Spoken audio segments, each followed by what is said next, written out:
Assalamualaikum warahmatullahi wabarakatuh. Izin memperkenalkan diri, nama saya Fira Salsabila, NPM 100-903-22083. Di sini saya akan mempresentasikan tentang karya tulis ilmiah saya yang bertemakan kewirausahaan yang berjudul pengaruh kualitas konten marketing produk di platform TikTok terhadap mahasiswa Program Studi Manajemen Universitas Islam Bandung Angkatan 2022. Yang pertama, bab 1 yaitu latar belakang. Dunia digital mengalami perkembangan yang cukup pesat. Salah satu perubahan terbesar di dunia digital adalah kehadiran media sosial yang menghubungkan penggunanya kapanpun dan dimanapun. Digital marketing merupakan serangkaian kegiatan untuk menciptakan mengkomunikasikan, menyampaikan, dan bertukar penawaran yang memiliki nilai bagi pelanggan, klien, mitra, dan masyarakat yang dilakukan dengan menggunakan internet sebagai medianya. Untuk meningkatkan efektivitas dalam melakukan pemasaran di media sosial, dibutuhkan sebuah alat yang berkualitas untuk bisa menyampaikan pesan dengan baik kepada khalayak. Hal ini disebut juga konten marketing atau pemasaran konten. Kemudian, identifikasi masalah. Yang pertama, bagaimana konten marketing dapat mempengaruhi minat beli. Yang kedua, bagaimana respon mahasiswa Universitas Islam Bandung terhadap konten marketing di platform TikTok. 1.3 Tujuan penelitian. Tujuan saya meneliti topik ini yaitu yang pertama, untuk mengetahui dampak konten marketing terhadap minat daya beli. Yang kedua, untuk mengetahui respon konten marketing terhadap mahasiswa Universitas Islam Bandung. Kemudian, manfaat dari penelitian ini yang pertama, dapat mengembangkan keterampilan membaca dengan efektif, dan yang kedua, dapat menjadi referensi atau bahan acuan untuk peneliti berikutnya. Kemudian, dapat menambah pengetahuan dalam ilmu penulisan. Bab 2 yaitu landasan teori. Yang pertama, 2.1 konten marketing. Pengertian konten marketing merupakan teknik pemasaran untuk menciptakan dan mendistribusikan konten yang relevan, berharga, dan juga menarik, memperoleh dan melibatkan target audiens yang jelas dan dipahami dengan tujuan mendorong tindakan pelanggan yang menguntungkan. Sejarah dari konten marketing di dunia ini, meskipun konten marketing ini baru saja mendunia, sejarah konten marketing ini cukup panjang jika diurutkan. Teknik pemasaran ini sudah ada sejak abad ke-16. Saya akan menjelaskan sejarah konten marketing dari tahun per tahun. Yang pertama, pada tahun 1732, Benjamin Franklin menerbitkan sebuah majalah tahunan dengan judul Poor Richard Almanac untuk mempromosikan bisnis percetakan miliknya. Yang kedua, tahun 1801, Librairie Galignani, sebuah toko buku di Paris, memperkerjakan beberapa orang konten strategis untuk membuat dan memikirkan upaya memperluas bisnis mereka. Dari mereka muncul ide seputar ruang baca, menerbitkan beberapa buku dan koran yang ditulis oleh beberapa penulis berpengaruh pada masa itu. Yang ketiga, tahun 1867, The Locomotive milik Hartford Steam Boiler Inspection dan Insurance Company dirilis. Ini adalah majalah milik sebuah perusahaan terlama yang pernah terbit di dunia. Yang keempat, tahun 1882, dalam rangka mengkomunikasikan keuntungan penggunaan penerangan listrik, The Edison Electric Lighting Company Bulletin dirilis. Yang kelima, tahun 1887, Scribner's Magazine diterbitkan oleh putra Charles Scribner, berisikan kisah hidup dari penulis-penulis hebat yang menulis untuk perusahaan penerbit miliknya. Diterbitkan bulanan dan menjadi sebuah penerbit berkala yang menguntungkan. Yang keenam, tahun 1888, Johnson & Johnson merilis sebuah publikasi bertajuk Modern Methods of Antiseptic Wound Treatment yang bertujuan membantu penjualan pesternya di kalangan dokter. Yang ketujuh, tahun 1895, John Deere, sebuah perusahaan alat-alat pertanian, menerbitkan The Furrow. Majalah ini dianggap sebagai konten marketing tersukses yang pernah ada, masih terbit hingga saat ini. The Furrow yang diterbitkan sebagai sarana pemasaran sukses menjelma menjadi majalah wajib para petani sekarang ini. Devaro diterbitkan di 40 negara dalam 12 bahasa asing. Sirkulasi tertinggi sempat mencapai 1,5 juta kopi. Yang ke-8, tahun 1900, Michelin Guide pertama kali dirilis oleh Michelin. Buku setebal 400 halaman ini berisi tips merawat kendaraan dan panduan menemukan tempat makan dan menginap saat traveling. Yang ke-9, tahun 1904, JLO mendistribusikan buklet resep pertamanya. JLO Recipe Book sukses membuat angka penjualan JLO naik hingga $1 juta saat itu. Yang ke-10, tahun 1930, P&G mulai memasukkan ranah konten marketing lewat brand Oxydol dengan memproduksi sebuah program radio, dan dari sinilah terminologi opera sabun muncul. Yang ke-11, tahun 1968, majalah Weight Watchers diterbitkan dan berkembang jadi majalah branded yang didistribusikan lewat jalur tradisional melalui lapak dan toko buku. Weight Watchers yang merupakan penerbit majalah ini adalah perusahaan yang menawarkan program diet dan penurunan berat badan yang berdiri di tahun 1963. Yang ke-12, tahun 1987, Lego merilis majalah Brick, majalah yang saat ini berganti nama menjadi Lego Club Magazine. Yang ke-13, tahun 2001, Johnson & Johnson membeli Bob Factor dari eToys. Yang ke-14, tahun 2004, majalah Sihir dirilis oleh perusahaan Kate Sherwin-Williams dengan target desainer interior dan arsitek. Yang ke-15, tahun 2006, brand blended ternama membuka kanal YouTube dengan nama Will It Blend. Di dalamnya ada beberapa seri video yang total ditonton oleh 235 juta kali dan menghasilkan 910.000 pelanggan. Yang ke-16, tahun 2008, P&G merilis BeingGirl.com berisikan barisan konten bermanfaat untuk remaja putri. Menurut Forrester, web ini sukses meraih engagement 4 kali lebih banyak dibandingkan iklan di media tradisional dengan budget yang persis sama. Yang 17, tahun 2011, L'Oreal membeli Makeup.com dan menjadikan platform konten marketing untuk produknya.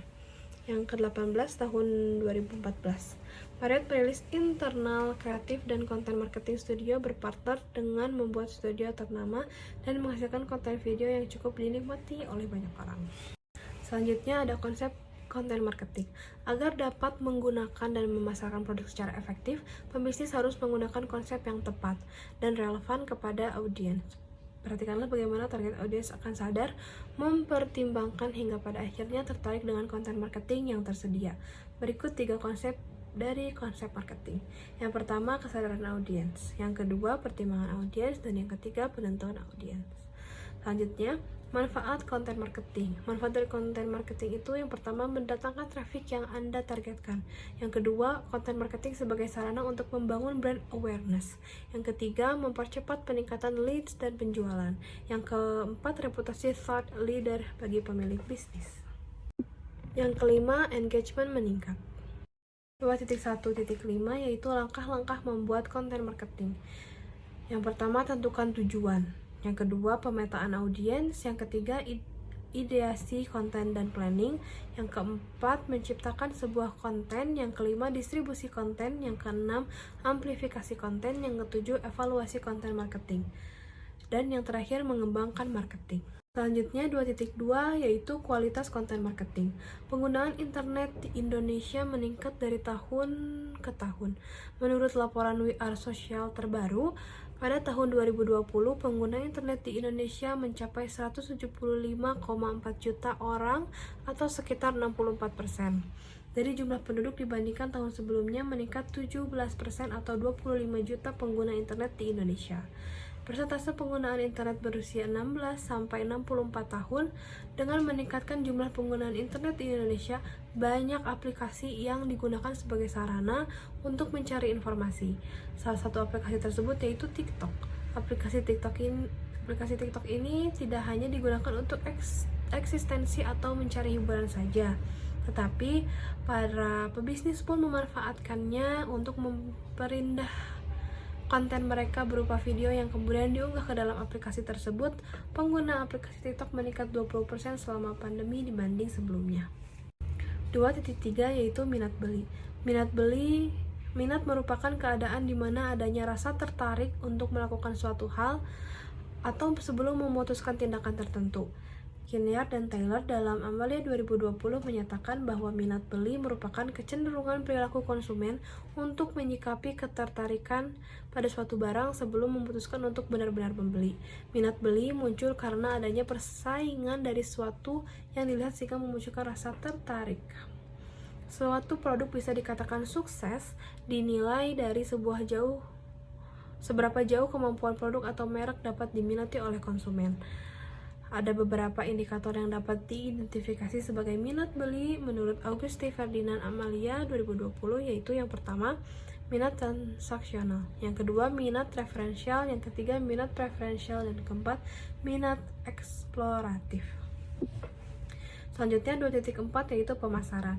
Pemasaran sebagai proses di mana perusahaan menciptakan nilai bagi pelanggan dan membangun hubungan yang kuat dengan pelanggan dengan tujuan untuk menangkap nilai dari pelanggan imbalannya.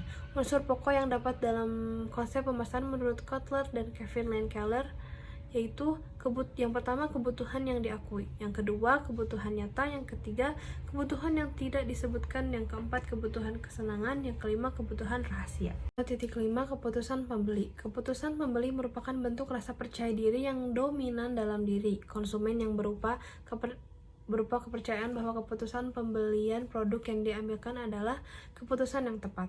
Dimensi keputusan pembeli menurut Kotler dan Armstrong, keputusan pembelian memiliki 6 dimensi, diantaranya yaitu yang pertama pemilihan produk, yang kedua pilihan merek non-probability sampling, yang ketiga pilihan penyalur, yang keempat jumlah pembelian, yang kelima waktu pembelian, dan yang keenam metode pembayaran.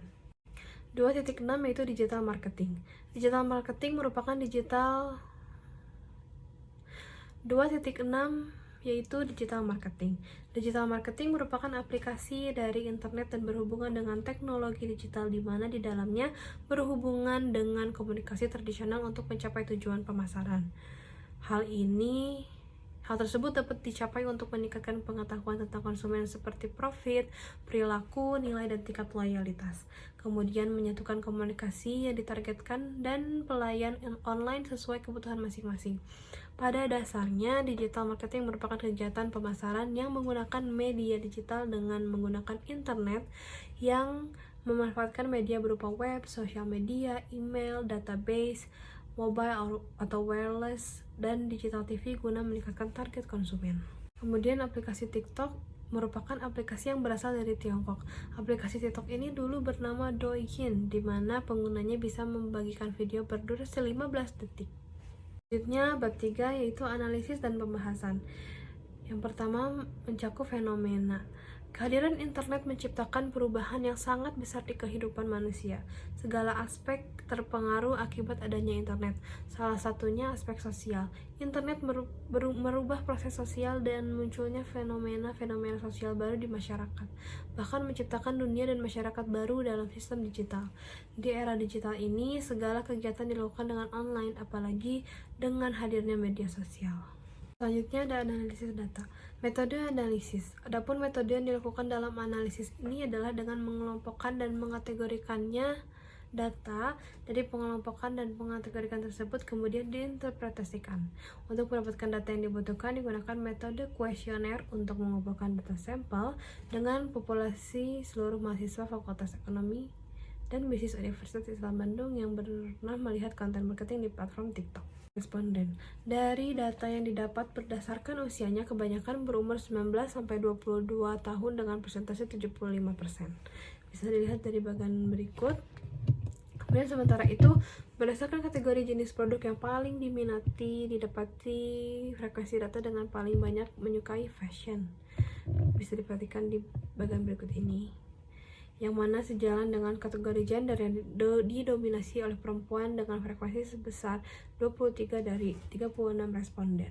Kemudian berdasarkan kelas responden terdiri dari 5 kelas, yaitu A, B, C, D, E, dan kelas campuran antara B dan E. Diagram 1 dan tabel 1 menunjukkan deskripsi berdasarkan kelas mahasiswa yang terdapat di program studi Universitas Islam Bandung. Dengan adanya hasil kuesioner dengan 36 responden yang dibagi menjadi 5 kelompok yang berdasarkan kelas meliputi kelas A sebanyak 5 orang dengan persentase 14,3%, kelas B sebanyak 4 orang dengan persentase 11,4%, kelas C sebanyak 15 orang dengan persentase 42,9%, dan kelas D sebanyak 1 orang dengan persentase 2,9%, dan kelas campuran B dan E sebanyak 1 orang dengan persentase 2,9%. Dan kemudian berdasarkan pernyataan kuesioner, yaitu sebagian besar responden dengan persentase terbesar 50% memilih setuju bahwa jika melihat konten dari sebuah produk di TikTok yang menampilkan hal yang relevan dengan produknya dapat membuat mereka tertarik terhadap produk tersebut. Kemudian kajian Islamnya seperti transaksi jual beli lainnya, e-commerce adalah transaksi jual beli. Hanya saja sudah modern. Perdagangan elektronik menggunakan teknologi untuk transaksinya. Jika transaksi jual beli dilakukan secara langsung dan barangnya berwujud barang, hal ini tidak berlaku untuk belanja online. Dalam sistem e-commerce, penjual pembeli tidak bertemu secara langsung, melainkan bertemu di dunia maya tempat biasanya barang dagangan dicantumkan. Proses jual beli yang diatur dalam Islam secara umum harus melibatkan pertemuan fisik antara penjual dan pembeli. Barang dagangan juga berwujud, sedangkan bertransaksi semacam itu tidak berlaku untuk perdagangan elektronik. Hasil pembahasannya itu kegiatan kewirausahaan memiliki posisi yang penting dalam syariah Islam. Bahkan terdapat ilmu yang membahas secara khusus tentang kewirausahaan dan perekonomian, termasuk juga dalam kegiatan pemasaran yang merupakan bagian dari kewirausahaan. Islam sudah menentukan pemasaran yang baik perlunya falah atau kemakmuran di dunia dan di akhirat. Kesimpulannya itu berdasarkan hasil penyebaran kuesioner kepada seluruh mahasiswa program studi manajemen di Unisba angkatan 2022, peneliti menyimpulkan yang pertama, sebagian besar dari mahasiswa program studi manajemen Unisba 2022 tertarik dengan adanya konten marketing yang ada di platform TikTok. Yang kedua, konten marketing di platform TikTok ini dapat berpengaruh terhadap daya beli mahasiswa program studi manajemen Universitas Islam Bandung angkatan 2022. Yang ketiga, dengan adanya konten marketing di platform TikTok ini, mahasiswa program studi manajemen Unisba ini dapat mudah untuk mengetahui jenis produk apa yang sedang dipromosikan dan mengetahui deskripsi dari produk tersebut. Sekian penjelasan dari saya. Wassalamualaikum warahmatullahi wabarakatuh.